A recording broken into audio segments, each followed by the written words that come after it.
Let's take a look now at Dragon Punch fadc toward being so negative. It's not just, by the way, Dragon Punch fadc toward, it's also backwards.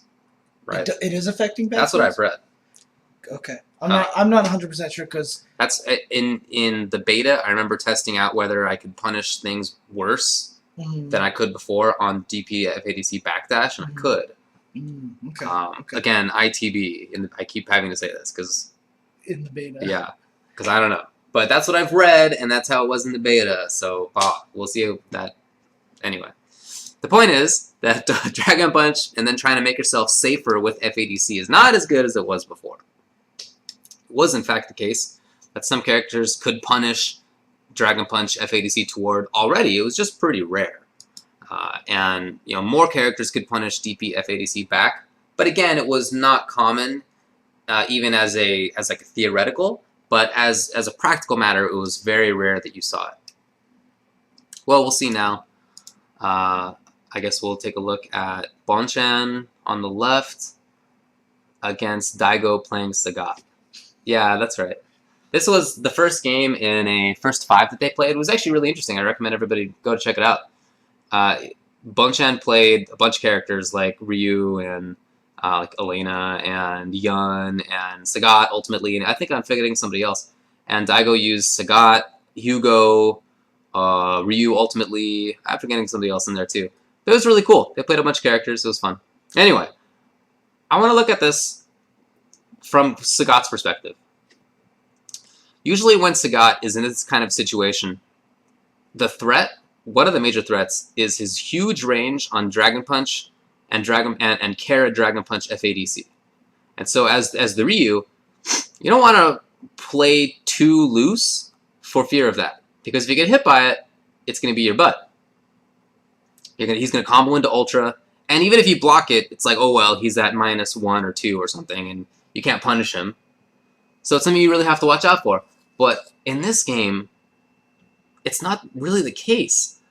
Sagat can't really threaten that well at that range anymore. By the way, just notice the delayed wake up there blowing up Ryu's safe jump, and again.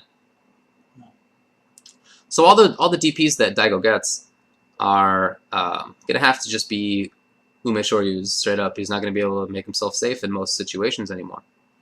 And that means that Ryu, and I guess anybody really, can pressure Sagat more strongly than before. You see how Bonchan spends EX meter? Let's take a little peek at that one. Come on, hand. Yes, there we go. Oh, well, whatever. We'll just let it run. Bonchan ends up spending EX DP FADC because that's the same as it was before. It's no less safe than it was before. And so if you want to panic, then the way that you do it nowadays in Ultra is with EX DP FADC, and it costs 3 bars, but that's the only way to make yourself as safe as you could be. So Bonchan is willing to do it. Daigo has super, so I mean it's an option, but and so maybe that's why now he has 3 bars. Oh, not anymore. Does Bonchan press any more than he was? Well, a little bit actually. Walked forward a little bit more. Was willing to spend EX Fireball. So yeah, you can really see, I think, some of the changes and how they're playing out just because of that DP FADC being less safe.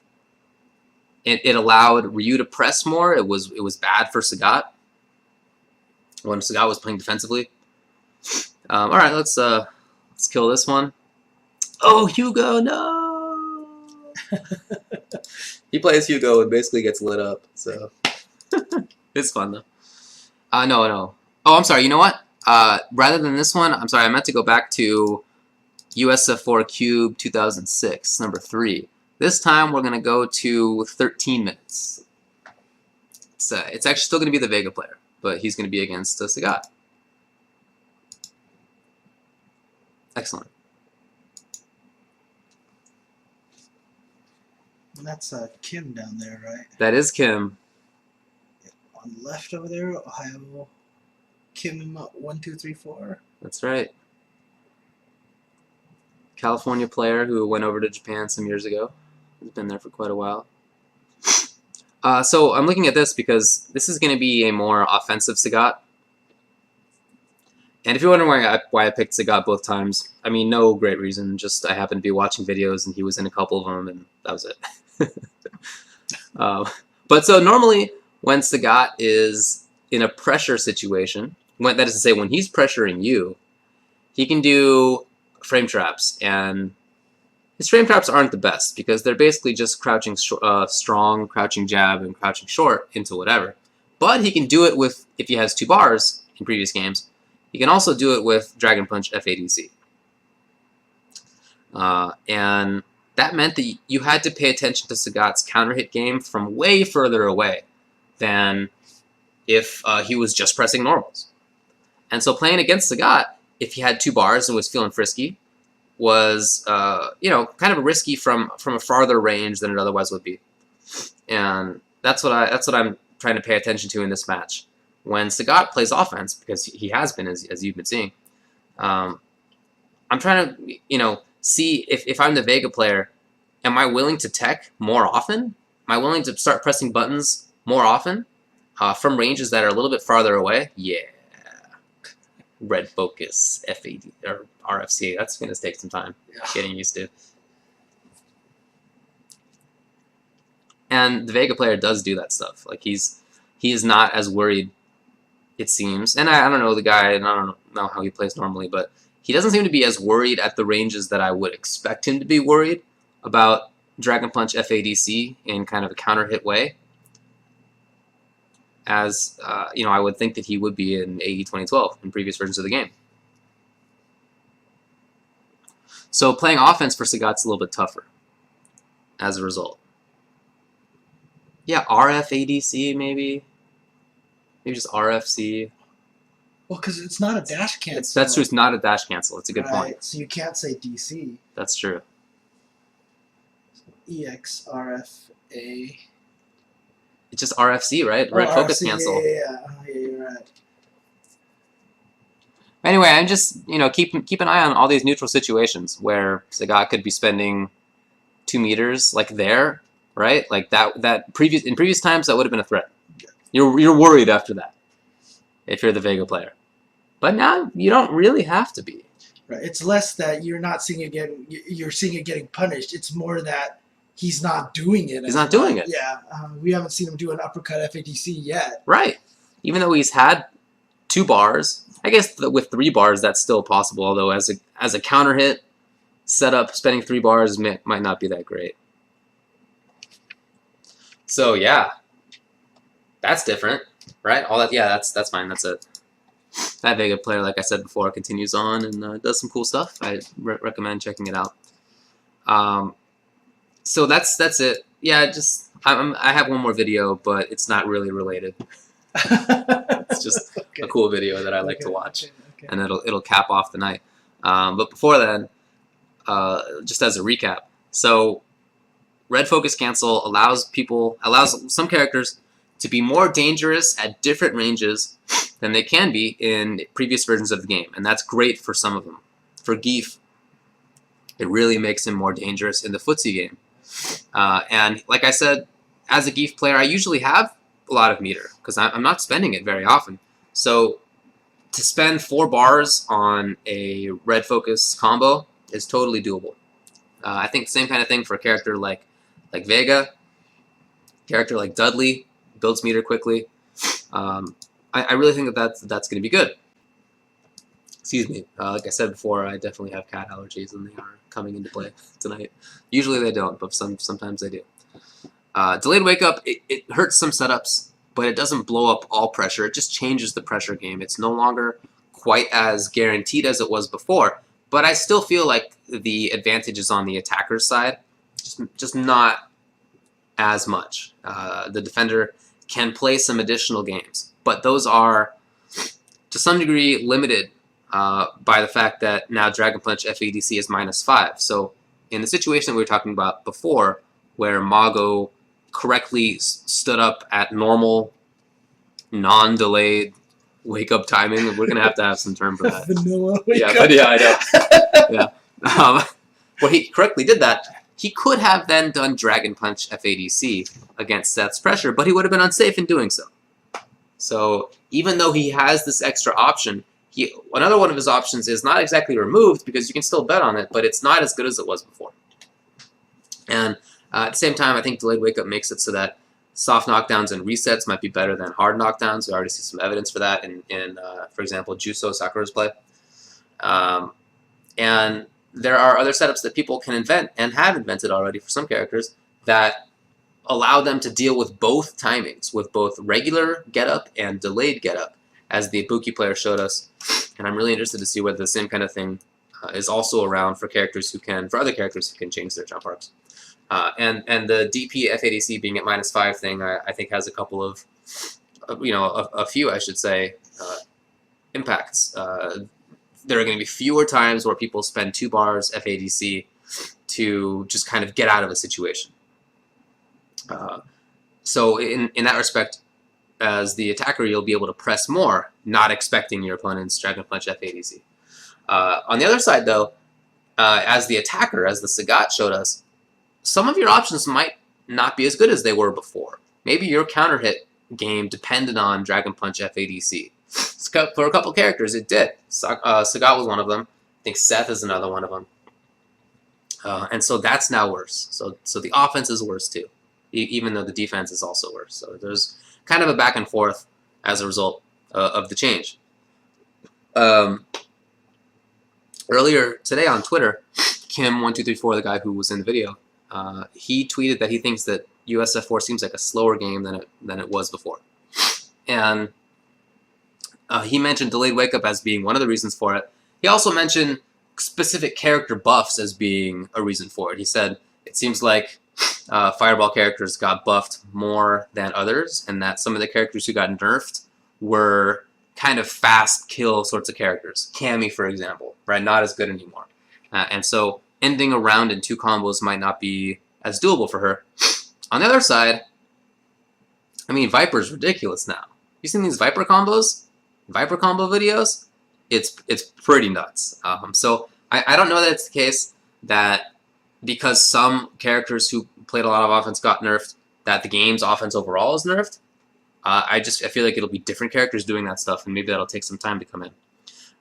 But he says that the game seems slower, and I'm not playing the game, and he is, and so that's something to pay attention to, I guess. And he thinks that delayed wake up is one reason for it. DP FADC can cause that, although on the other side of it, it can allow the attacker to press more. So I don't really know. It seems like we're probably gonna have to take some time to really see what all the impacts of the changes are. And of course, that's going to be kind of wrapped in with character changes themselves and seeing how the tiers work out and which characters are more prevalent than others and all that stuff. So, definitely interesting to watch. Let's now move on to the last video, which I included just for giggles. Yeah. Oh, no.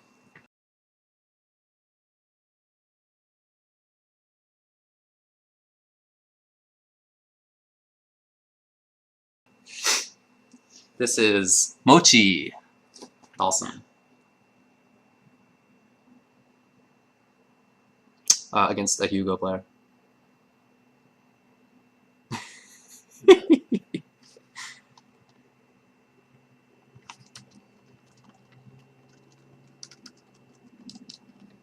This matchup seems like it sucks, probably. It seems, I don't know, apparently like it's something like a 10-0 matchup or like 9-1 matchup. It just seems so terrible. Right? Right? Oh, I'm sorry, those were 4 jabs and already Sim's life is down by half? Oh, okay. So this is like the evolution of the matchup. Last week, there was a video that came out of the same Dhalsim player, Mochi, blowing up a Hugo. It was awful looking. And the Hugo player was clearly trying it out for the first time, or first couple of times, because he was trying buttons as they were playing. He didn't find the right button, and he lost. Excuse me. But now that Hugos have had a little bit more time to play the matchup, they understand a little bit more. I I really want to see, and this Hugo player doesn't do it. Maybe that means it doesn't work, I don't know. But I want to see how EX Backbreaker does against Sniper, if he can punish it on block or even maybe on hit. EX Backbreaker has a really strange grabbing area. It's not what you would expect based on the animation. It hits much lower and farther away than you would think. So in that previous round, Hugo jumped out to a half-life life lead, and he insisted on still trying to go in, and I feel like that's probably why he lost. If he had just tried to play defense, especially if EX Backbreaker can punish Sniper, then making that comeback might be really tough on Dhalsim. Again, that seems safe because nobody's punished it. So, and Sim has a really fast super, so he might be able to if it were punishable, but I guess it's not.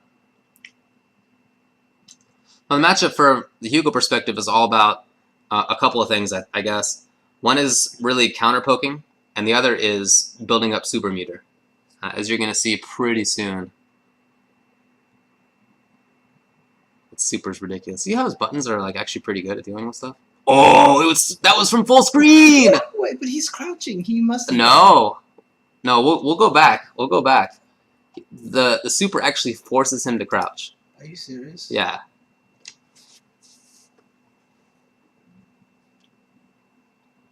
Notice it's not even when the fireball first comes out. Fireball's already on screen. See what I mean? He gets hit and then he gets crouched. That's so fast. Look how much damage that does. Oh my god. Oh no!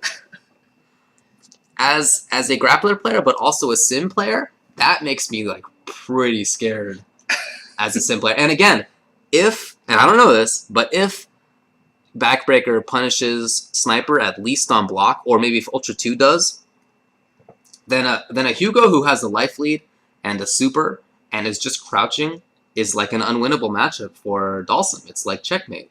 There are some matchups like that for Sim in previous versions of this game. For example, Blanca. So Blanca can just crouch there, and if he gets hit by Sniper, he just does up ball. It's a free punish. Which means that if he has the life advantage, that he can just hang and like just whatever. He's not going to die from chip. So that really changes things.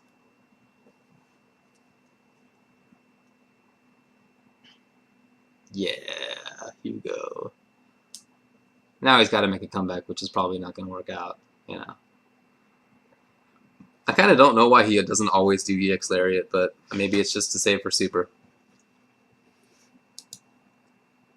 Yeah.